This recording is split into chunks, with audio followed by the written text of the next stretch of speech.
Welcome to Graphics Training Source's Indispensable Guide to InDesign's Page Guides. Adobe really went to town when they provided ways for us to line up things on the page. One of the prime ways that we can line up objects on our pages is to drag page guides down from the rulers that are surrounding our document windows. So, for instance, if I click into this ruler, click and drag, I've added a non-printing page guide. I can hide that and all the other guides on the page by tapping W on the keyboard. Tapping W brings that back again. And the purpose of these guides is that I can use them to line up other objects on the page. So if I take an image here, move it up towards the guide, like so, then I can be certain that these things are all lined up. And that's the primary reason for these to be here. If I drag down another guide, I'm going to line these up like so. And InDesign helps me to make things line up by giving me an option under the View menu here, which is under Grids and Guides.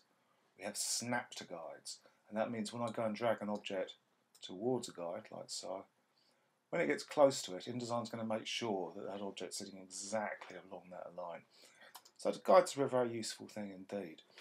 Now, you wouldn't be able to add the guides to the page unless you could see the rulers around the edge there. So the rulers need to be turned on, and you do that via this command under the View menu, saying Hide Rulers at the moment, because we can see our rulers. If I go to Show Rulers, that brings the rulers back on again, and then I can drag down a guide like so. You'll notice the guides are just at the moment going across the width of the single page that I'm looking at. If I zoom out a little bit here, if I've got a spread and I want the guide to cross the whole spread, then rather than dragging down above a single page, as I've just done here, I can drag down above the pasteboard area, pasteboard being the area outside the document.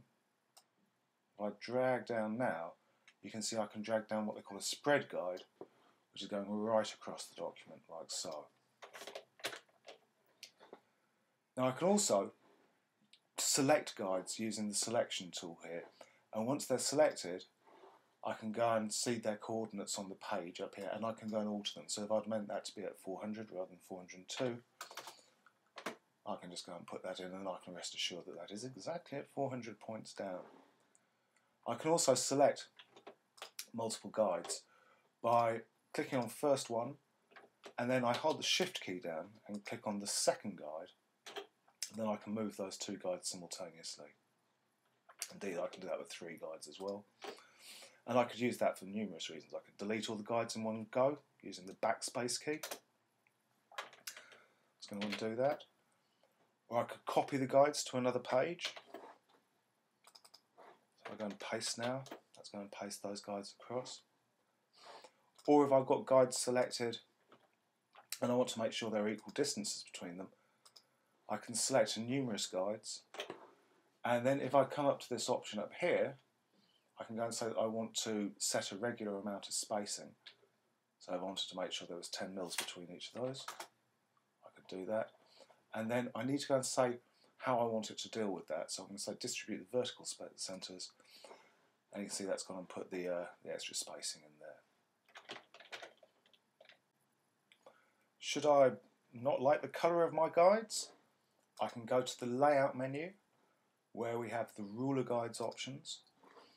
In there I can go and change the colour of the next guide I want to put in. So if I wanted to have a lavender colour for my subsequent guides from now, if I go and add another guide, that'll take the new colour, and all the guides I make from now on in will do until I change that again.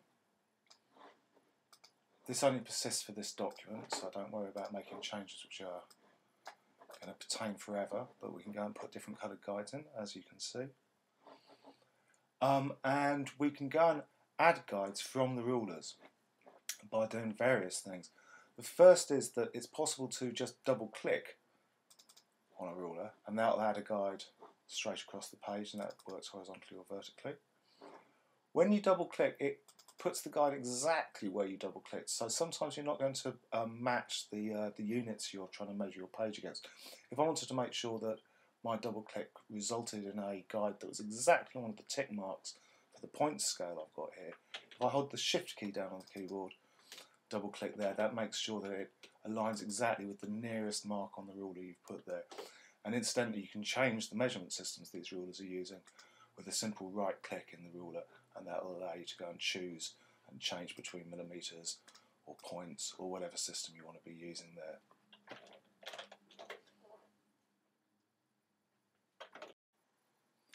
As well as being able to alter the measurement system you're using on the guide, you can also change where the 0 point is being measured for your document. Usually the 0 point is at the 0 point of the top left corner of the page. Now you can see I've altered this at some point or other. And if I wanted to go and reset the zeros, so I wanted to go and measure from around the middle of my page over here, if I click into this crosshair, drag, and you can see that sets the 0 points to that position. Also, if I hold down the Control and Shift key, or the Apple and Shift key, and drag outwards, I can drag two guides simultaneously. So as you can see that I've dragged across, and that's adding two guides to my page at the same time. If I want to select all my guides all in one go, I can use Apple Alt G. That selects all my guides. So if you're on the PC, that would be Control Alt G. And that selects all my guides in one go, allowing me to copy them to a new page. Maybe. So I'll just paste them over here, that's where you can see them. Or I could select them all, Apple Alt G or Control Alt G, and then delete the whole lot all in one go, which is quite a useful thing to be able to do. Also get InDesign to create guides for us. So if we want a grid made automatically on our pages, under the Layout menu, we have this Create Guides option, and that'll give you several options about how you can get InDesign to go and grid up this page. So I wanted to create a table-like structure of 3 rows. I'll put a 5mm gutter between those rows. We'll have 5 columns with a 10mm gutter between them. And if I check the preview option here, we can see it's gridded up the page there with these guides. We can say that we want to fit from the edges of the page or from the margin. And usefully, we can remove any existing guides at the same time as that. Once those guides are put there, they're just selectable, movable guides like anything else. So it's a useful thing, but you can go and manipulate it from there. I'm just going to select all of those guides again with that useful Apple Alt G keyboard command. And I'm just going to briefly see how it's possible to put one set of guides on one layer and another set of guides on another layer. This can be useful if you want to hide or show one set of guides in particular. So if I've added some guides like so, they're part of layer 1. But if I go and make a new layer, my layer 2 here, I'll go and put some vertical guides like so. Notice they're taking the default colour of the layer as well. But now if I go and turn on and off those guides, you can see that one's on one layer and one's on the other. Again, can be a very useful thing. And that's the end of the Indispensable Guide to InDesign's Page Guides from the graphic training source. Bye.